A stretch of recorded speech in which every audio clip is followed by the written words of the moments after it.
La péninsule est divisée en villes-États ennemies. Alexandre VI veut unifier le pays par voie militaire sous le drapeau des États de l'Église. Sous sa papauté, les États pontificaux réalisent la plus grande expansion de leur histoire. Les plans du pape inquiètent cependant les grandes puissances étrangères. En 1494, une puissante armée française envahit le nord de l'Italie et avance jusqu'à Naples. Rome aussi est encerclée. Le pape gênant doit être déposé par la force. Comme prétexte, ils invoquent les mœurs immorales du Saint-Père.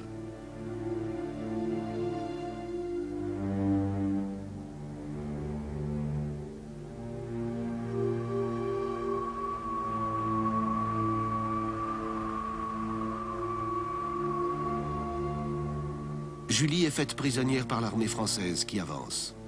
Le pape réagit de manière irréfléchie. Pour récupérer sa bien-aimée, il va accepter toutes les conditions des Français. Mais ceux-ci témoignent d'une grande galanterie en libérant leur otage contre une rançon.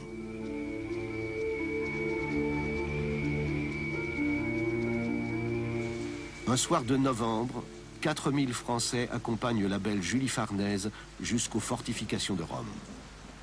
Alexandre VI l'attend sur les remparts du château Saint-Ange.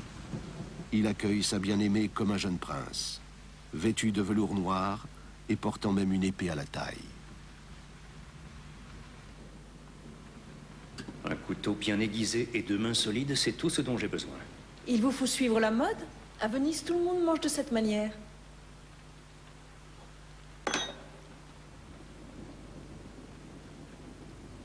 Montre-moi.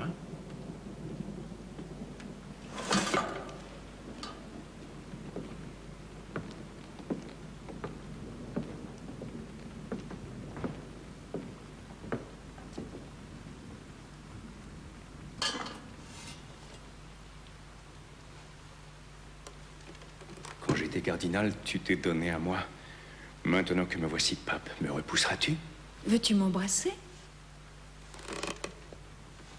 Veux-tu embrasser mon pied? Cela te coûtera une bague.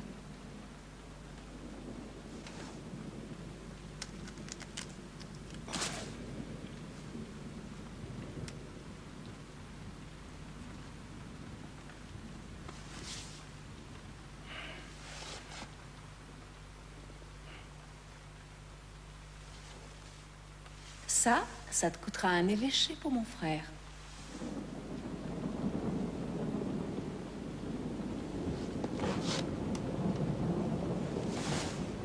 Et cela te coûtera le royaume des cieux.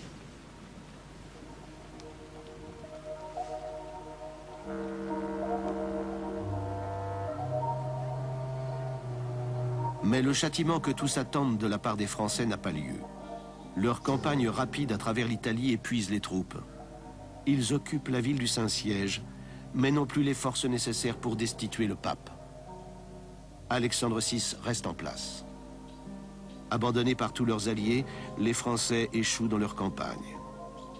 Mais ils laissent derrière eux un mal qui apparaît comme la punition de Dieu pour l'immoralité de l'époque.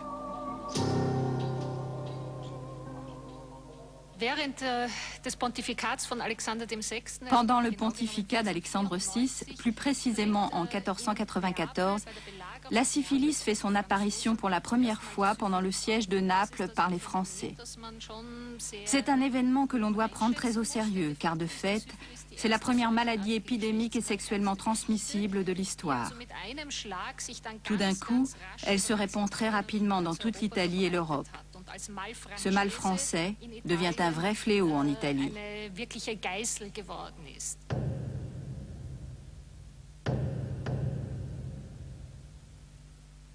Ce sont surtout des personnes de haut rang qui sont contaminées. À Rome, pour citer un exemple concret, il y a César Borgia, le fils du pape. Mais le fléau sévit ailleurs. François Ier aussi est censé avoir contracté la syphilis. C'était vraiment la maladie du beau monde. Au début du fléau, les hommes et les femmes ne se laissent pas déconcerter dans leurs excès sexuels, mais les orgies deviennent une danse avec le feu. Un maître des cérémonies du Vatican a décrit dans son journal l'une des dernières fêtes du pape.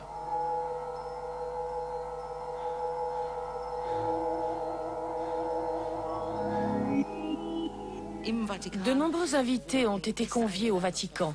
À table, au milieu des convives, il y avait aussi une cinquantaine de courtisanes. À la fin du festin, un jeu de gages a été organisé. Les vêtements des courtisanes, parmi les plus belles et jolies de Rome, ont été vendus aux enchères. On a ensuite étalé des châtaignes sur le sol au milieu de candélabres. C'est à quatre pattes que les courtisanes, dépouillées de leurs habits, devaient se frayer un passage entre les bougies et ramasser les châtaignes. Après le repas, on pose les chandeliers avec des bougies sur le sol et on étale des châtaignes par terre. Les prostituées nues doivent les rassembler avec leurs mains et leurs pieds sous le regard du pape, de son fils César et de sa fille Lucrèce. Ceux qui réussissent à copuler le plus souvent avec ces femmes reçoivent ensuite des cadeaux préalablement exposés. Ils se donnent en spectacle, puis on distribue ensuite les prix. Déjà de son vivant, le personnage du pape prend des traits dignes d'une légende. Les Romains sont sûrs que des démons et même le diable en personne sévissent au Vatican.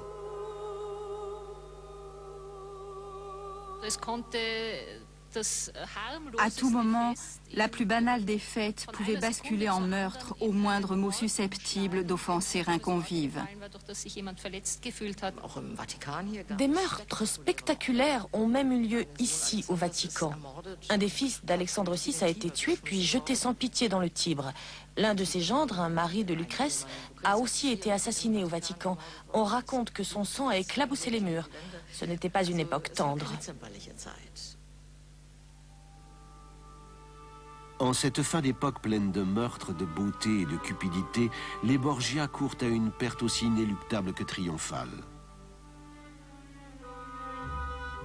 L'ange de l'histoire qui les avait portés au sommet les laisse désormais tomber.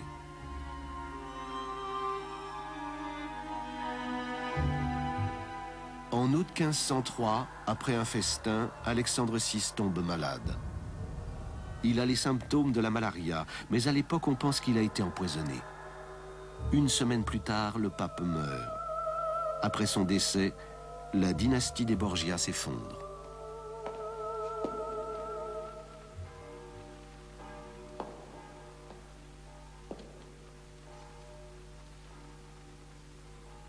Un détachement de cavaliers t'attend. Ils t'emmèneront hors de la ville. Hors de la ville.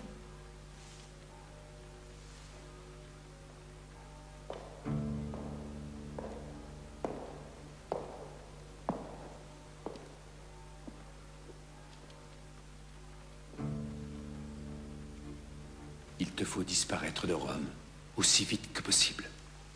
Mon amant est mort. Le pape est mort, Julie. Nul ne peut dire comment la populace réagira. Et que crois-tu que feront les familles dont ton amant a fait assassiner les pères et les fils? C'est une évidence. Depuis toujours, je n'ai jamais songé qu'à toi. Je n'ai fait que ce que tu... C'est moi qui t'ai fait cardinal, mon frère. Tu ne sers pas notre famille en restant à Rome. Pour que ton sacrifice ait un sens, il faut que le monde entier, en entendant le nom de Farnèse, pense à moi désormais. Il ne me reste plus que les moutons et les soldats de Capodimonte. Fais ce que tu veux. Il faut que le monde t'oublie.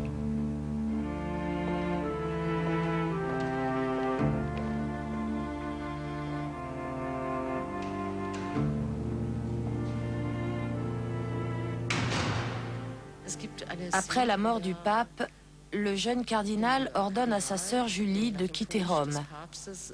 Il comprend qu'elle est un obstacle à sa carrière.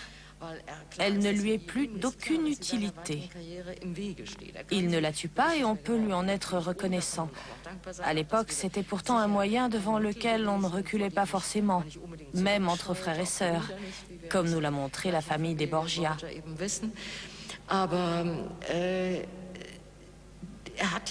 Au fond, il avait raison. Julie a presque été oubliée. On a peut-être oublié l'histoire de la belle, mais sa beauté reste gravée dans cette statue de la basilique Saint-Pierre. Ce n'est pas par intérêt pour Julie elle-même que cette sculpture a trouvé sa place en ce lieu saint. Elle fait partie d'un monument funéraire dédié au souvenir de son frère.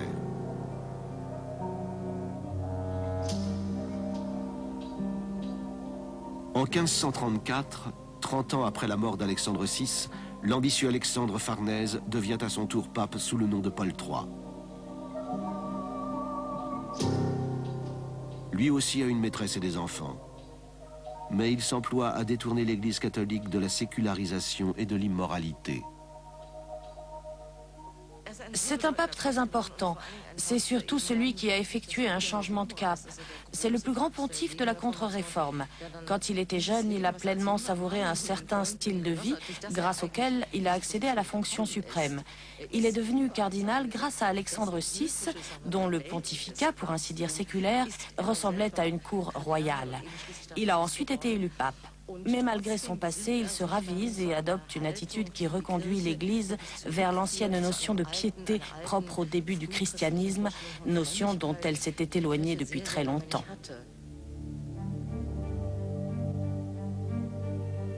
L'âge de la Renaissance se termine avec Alexandre Farnèse, autrement dit Paul III. Il s'oppose au mouvement de la Réforme venu d'Allemagne et initié par Martin Luther. C'est le temps de la contre-réforme et des sanglantes guerres de religion. Paul III fonde l'Inquisition romaine afin d'imposer par la force une morale stricte et la pureté de la foi.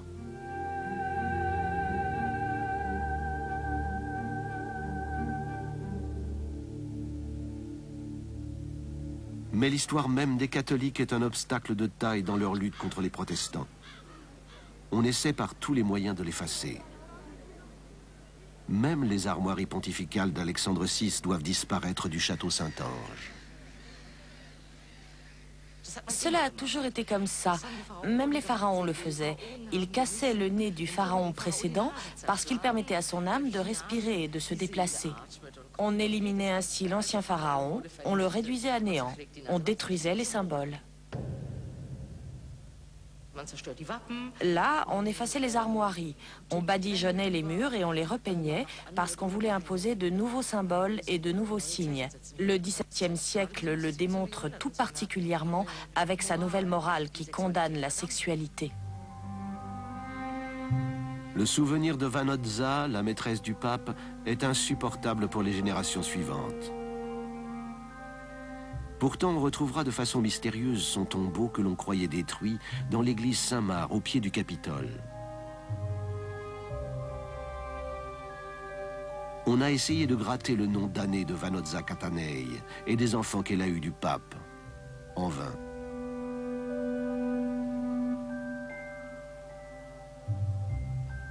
La statue de Julie à Saint-Pierre cache un secret que très peu de croyants pouvaient imaginer. À l'origine, c'était la statue d'une femme nue. Son éclat érotique attirait des voyageurs du monde entier. Sur ordre d'un pape, les formes sensuelles furent recouvertes d'une robe en plomb. Julie survit de 6 ans seulement à sa rivale Vanozza. Dans son testament, elle lègue toute sa fortune à Laura, la fille d'Alexandre VI. À son frère, elle ne laisse qu'un meuble, porteur d'un message amer. C'est le lit où elle a assuré la réussite d'Alexandre. On ignore où se trouve la tombe de Julie. Il ne reste rien d'elle sauf ce lit. Le lit de la maîtresse du pape.